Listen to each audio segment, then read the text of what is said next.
ច្បាប់ទី5សំខាន់ណាស់ហើយជំរាបក្មេងចាស់សូមកុំបំពេញហើយច្បាប់ទី5សំខាន់ណាស់ជំរាបក្មេងចាស់សូមកុំបំពេញហើយកុំបើហើនធ្វើអ្នកក្លាហានបើកម៉ូតូឡានទាំងខ្លួនស្រវឹងមិនមែនគ្រោះថ្នាក់តែម្នាក់ឯងអាសូរអ្នកផ្សេងដែលគេមិនដឹងអាស្រវឹងដេកទៅកុំនៅខំប្រឹងបើកបរស្រវឹងនាំជួបគ្រោះភ័យហើយកុំជិះឆ្វេងឆ្វាចដើរឆ្វាតឆ្វែងបុកគេបុកឯងបាក់ជើងឆ្វេងដេកនៅឲ្យឆ្ងៀមកុំចង់លោលេងច្បាប់បានចាចែងមានទោសធ្ងន់ណាស់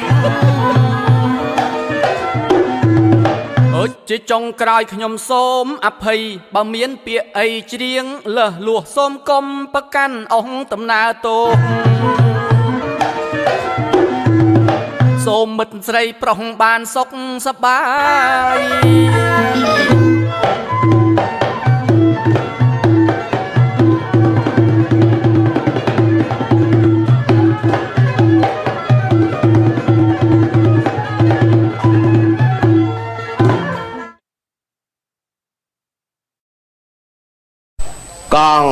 កងដៃក៏ពេជ្រកងពេជ្រកងពេជ្រកងប្រាក់កងប្រាក់កងមាសកងណាដែលមានតម្លៃជាងគេអូយវាគ្មានអីហួសពីពេជ្រទេពេជ្រគេមានតម្លៃខុសកងទ័ព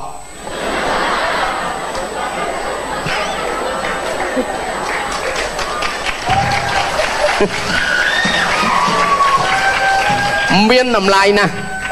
ការពារជាតិស្នេហាជាតិមិនអាចកាត់ថ្លៃបានអញ្ចឹងហើយកងទ័ពមានតម្លៃសូម្បីតែមេទ័ពក៏ត្រូវតែមានតម្លៃដែរហ្នឹងហើយពាក្យថាមេគឺមានតម្លៃទាំងអស់មេទ័ពមេ PM បាទមេនគរបាលមេប៉ូលីសមេកងក៏មានតម្លៃដែរមេកងហ្នឹងដោយសារហ្នឹងគឺថាឈ្មោះមេកងហ្នឹងសរសេរមេកងហ្នឹងគេប្រែមកថាទឹកដោះម្ដាយហ្នឹងហើយដែលហូរមកប្រមាណប្រទេសហ្នឹងមិនធម្មតាណាបាទហើយនិយាយពីស្នេហាចាហ្នឹងគេស្នេហាសូម្បីតែបងកងទ័ពក៏ស្នេហាជាតិទឹកដីដែរមានបងឯងត្រូវហើយនិយាយថាកងទ័ពហ្នឹងហើយតែមានតម្លៃនេះគឺការពារទឹកដីម្នាក់ទៅដល់អាមេរិកចេះតែ3ម៉ាត់ហ្នឹងទេចេះតែ3ម៉ាត់គេប្រាប់ថាឲ្យតែចេះ yes អូខេ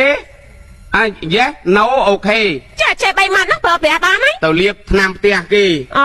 អូម្ចាស់ផ្ទះនោះផ្លេចនាឡិកាស្រាប់ទៅចោទថាបាត់នាឡិកាថាម្នាក់នឹងយកសួរណែឯងយកនាឡិកាខ្ញុំអត់ yes ដល់ពេលគេថាឥឡូវឲ្យខ្ញុំវិញ no ដល់គេថាប្រយ័ត្នប្តឹងប៉ូលីសដាក់គុកអូខេចេះតែ3ហ្នឹងយកប៉ូលីសមកដាក់ខ្នោះព្រឹបងាប់ហើយធ្វើបាបគ្នាយកមែនបាបអីដល់រោនាឡិកាឃើញបានទៅយកមកវិញអូយអ្នកដែលដាក់ការងារឲ្យធ្វើហ្នឹងប្រាប់ថាអូគាត់ចេះតែ3ម៉ាត់ហ្នឹងទេបានអាណិតណាគេយកតាណាកុំដឹងតែយេអូឥឡូវហ្នឹងឃើញថាអ្នកដែលចេះដឹងហ្នឹងក៏កាន់តែច្រើនជាពិសេសនៅស្រុកខ្មែរយើងហ្នឹងណាចាត្រូវហើយកុំនិយាយបើខ្ញុំទៅនោះបាន2ឆ្នាំខ្ញុំអន់ចិត្តណាអន់ចិត្តស្អីបងអន់ចិត្តដល់តែចេះអង់គ្លេសបន្តិច